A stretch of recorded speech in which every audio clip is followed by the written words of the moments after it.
Today is election day, and Democratic Socialist Zohran Mamdani is in the lead for New York City mayor. Joining us to discuss is Joshua Philipp, senior investigative reporter for the Epoch Times and host of Crossroads on Epoch TV. So, Josh, thank you for joining us today. Always great to see you. Pleasure. Yeah, so let's talk about socialism, democratic socialism specifically. In your view, how do you feel about whether this has become more popular, more mainstream, or more widely accepted? Well, the Democrats right now are kind of in a difficult position. The Democratic Socialists of America is technically a third party, but they really tried to integrate themselves into the main line of the Democratic Party because they can't win elections. So what they've done over the years, they've infiltrated the Democratic Party, they run under the Democrat ticket, they put their candidates as Democrats, and the Democrats, they haven't really wanted to split their party on behalf of them. The DSA, Democratic Socialist America elements, though, they represent the more extreme kind of progressive, some might call it, parts of the party. The things representing more outright socialism. The things representing, gender politics, race politics, these are DSA issues. Whereas the old school Democrats used to be more like the big tent. If you go back to, 90s, 2000s, look where the Democrats were, like Trump used to be a Democrat. RFK Jr., maybe he's still a Democrat. Guys like Joe Rogan used to be Democrats. And so you do have kind of this big tent, 80% in the middle, that represents what the Democratic Party used to be. And some argue that the extreme positions of the DSA, they might work in local elections, but it might be a real gamble for Democrats to run with. Okay, so how would you classify Zohran Mamdani's policies? Zohran Mamdani is going for more, I think, legit socialism. But the reality is he can only do it so much under the existing system. If you want to have real socialism, like pure socialism, you need to dominate everything, which is one of the reasons why socialists often say, well, it wasn't real socialism or it wasn't real communism. Just doing it in New York City, he won't have the ability to fully implement pure socialism. And he's walked back a lot of his statements. He said, for example, that he's not for like defunding the police. People pull up old posts from him. He very often talked about defunding the police. There are some mixed reports over his, government-run, again, I'm going to call them food halls or grocery stores. A lot of media have actually falsely quoted him saying he wants to give free food. Maybe that's part of it because, you could say food stamps are part of that. But what he's talking about are government-run grocery stores that would offer lower prices. The reality is when you do this, it's never sustainable because it messes up the entire free market. What you're likely to have is the lack of the insight into the free market from supply and demand. And you run into the same problems you have in every socialist country, which is the things in demand fly off the shelves, people buy it, people resell it. If he makes it too low of a cost, what's going to happen? You're going to have people, if, for example, it's more expensive in New Jersey, driving into New York, buying it in New York, and reselling it in New Jersey. It's going to upset the entire free market, and you're going to end up with shortages. So can you give us some examples, real-world examples, where his policies are similar to his policies that have been implemented elsewhere, and what has happened? Yeah. So in the United States, there actually have been experiments with, you call them like government-run grocery stores, or sometimes usually they're run by like nonprofits. And what results in it is basically poorly run they close down very quickly, typically.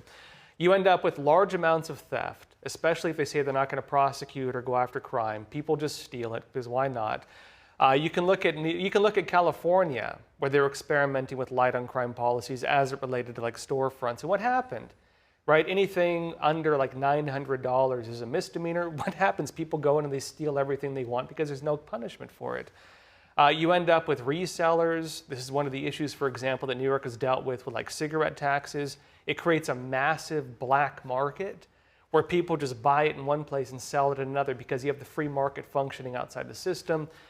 The other thing you have, of course, is just badly run systems where the issue you have with government-run systems as opposed to privately run, if you want to have something work in the private market, you have to have a few things. You have to have it so that it's sustainable, people want to buy from it. You need to have good service so people want to go there and don't go to your competitors. When you make it government-run, you remove all of the information that educates what is demanded by the free market, quality of service and price. I mean, what are the core fundamental principles of socialism? Is it just free stuff for those of us that is not so well versed in the subject? There are different degrees of socialism. So, on the lighter end of it, there's like state capitalism. Technically, the Nazis, the National Socialist Party, the Nazis in Germany, they were technically like lighter socialism, which was a mixed model economy. They still had some free market principles, but a lot of socialist policies. And the way the Nazis worked is actually closer to the type of socialism light you see a lot of people trying to put in place in the United States. And what was it? Under the Nazis, of course, you had the mixed model economies, what they call state interventionism. And so you'd have, for example, businesses where the government would assign people to run the businesses, and you'd have a partially private, partially public system. That is light socialism. And so actually, again, I'm not talking about the race policies of the Nazis, but the economic policies. A lot of these socialists in America, in terms of economic policy, are closer to the Nazi party. But if you go to like real heavy socialism, that's when you get closer to actual communism. And so heavier socialism is when you get to like Stalinist type policies, breadline type policies. And if you get to that end of it, what is really socialism? Socialism is when you put communism into government. Communism is technically the negation of systems. It is not technically a government program, but you can implement communist policies within it.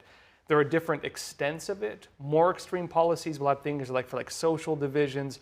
More extreme policies will have things on, again, gender policies, agitation policies, where you try to view one person as your enemy, one person as your ally. We have seen this in the United States with gender policies and race policies. Every communist country has some kind of narrative with that, whether it's the evil billionaires or the evil kulaks, like they had, of course, of the wealthy peasants in Soviet Russia, whether it's the Jews like the Nazis had, who are deemed the enemies, whether it's the educated class, for example, in Cambodia, whether it's even in the United States where they called, the cis white male the enemy of the people, or whether now they talk about the evil billionaires as being the enemies of, the markets.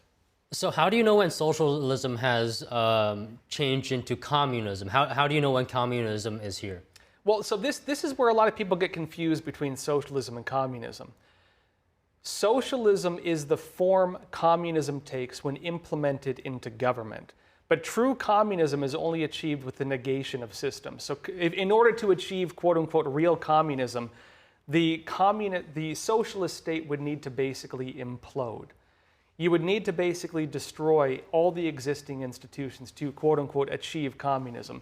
And so communism is not designed to work. It's designed to destroy.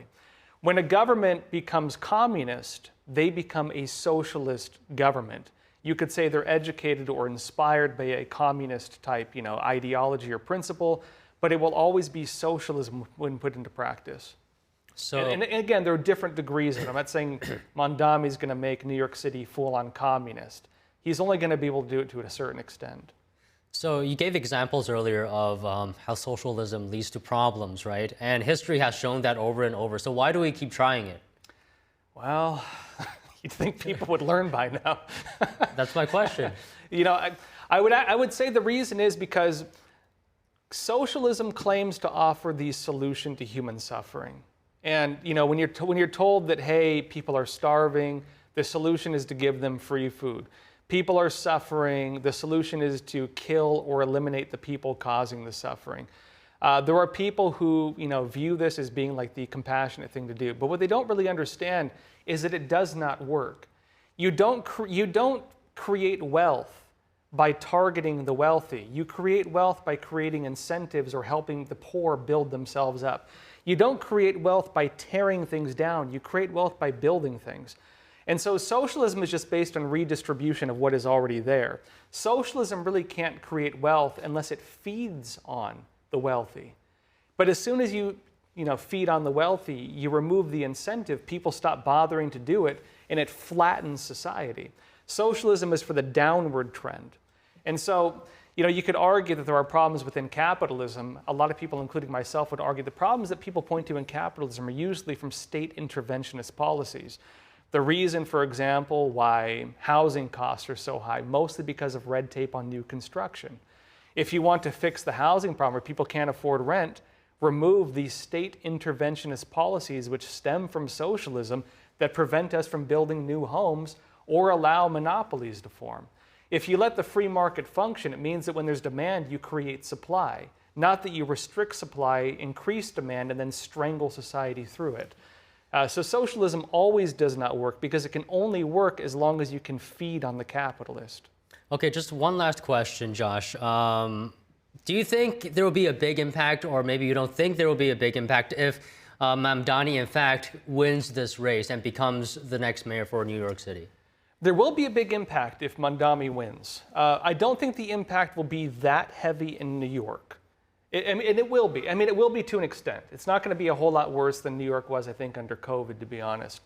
Because he's going to be stopped from doing a lot of things because of the risk of losing government funding from the federal level. Trump is probably going to put his foot on the brakes and say, hey, you can't do that. It's probably not going to be a whole lot worse than California, to be honest, where they have a lot of these policies he's talking about already in place. And the other reality, too, is the city council in New York is already very far left. They already practice a lot of these policies.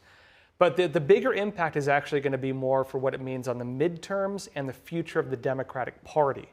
Because right now, what do you have? You have really the Democratic Party looking for its new leadership, and you have them looking at AOC and Bernie Sanders, both of whom have been more on the Democratic Socialist of America side. This is really a battle, I think, for the future of the Democratic Party and the types of candidates who they choose as their front runners, which is why Cuomo is pushing back against Mamdani, which is why Nancy Pelosi is pushing back against Mamdani.